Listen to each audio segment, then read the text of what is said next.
അപ്പം മനസ്സെന്ന് പറയുന്ന സാധനം കളിക്കുന്ന കളി എന്ന് പറഞ്ഞാൽ നമ്മൾ ഈ വിചാരിക്കുന്നിടത്തൊന്നുമല്ല. ഇവനെ പിന്തുടരുക എന്ന് പറയുന്നത് വളരെ രസകരമായ ഒരു പരിപാടിയാണ്. ഇവനെ പിന്തുടരുകയും സകല ജോലിയും ചെയ്യുക എന്ന് പറയുന്നത് അതിനേക്കാൾ രസമുള്ളൊരു പണിയാണ്. മനസ്സിലായില്ല? ഇവനെ പിന്തുടരാതെ ഒരു പണിയും ചെയ്യാതിരുന്നിട്ടും ഇവനെ പിന്തുടരാതെ എല്ലാ പണിയും ചെയ്തിട്ടും സംതൃപ്തി ഉണ്ടാവില്ല.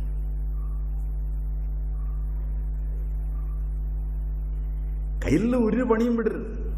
അതൊക്കെ സ്വയമേവ ചെയ്യണം. അത് വിട്ടുപോകുമ്പോൾ പൊക്കോട്ടെ. ആരെങ്കിലും വിളിച്ചെന്ന് പറഞ്ഞാൽ അതും ചെയ്യണം. മനസ്സിലായില്ല? മനസ്സെന്ന് പറയുന്നത് വളരെ വലിയ വിഭൂതിയുള്ളതാണ്. അതിന് ഇത്രയേ ചെയ്യാവുന്നൊന്നുമില്ല.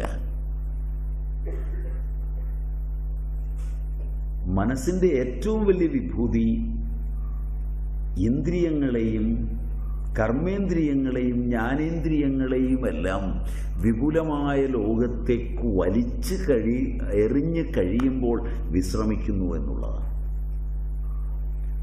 മനസ്സിന്റെ ഏറ്റവും വലിയ ദുർഗ്രഹത ഇന്ദ്രിയങ്ങളെയെല്ലാം നിശ്ചലമാക്കി കഴിയുമ്പോൾ പണിയെടുത്ത് ക്ഷീണിക്കുന്നു എന്നുള്ളതാണ്. ഇതാണ് ചെറുപ്പത്തിൽ ആദ്യം പഠിക്കേണ്ടത്.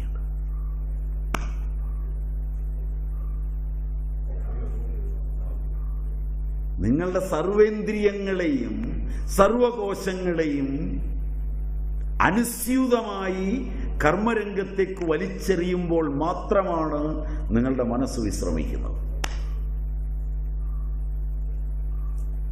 എപ്പോൾ നിങ്ങൾ കർമ്മങ്ങളിൽ നിന്ന് നിങ്ങളുടെ ഇന്ദ്രിയങ്ങളെയും കോശങ്ങളെയും ശരീരത്തെയും എല്ലാം വലിച്ച് വിശ്രമിക്കുന്നു എന്ന തട്ടിപ്പ് കാണിക്കുന്നുവോ അപ്പോഴെല്ലാം നിങ്ങളുടെ മനസ്സ് പണിയെടുത്ത് ക്ഷീണിക്കുന്നു. ഇതാണ് രഹസ്യത്തിൽ രഹസ്യം.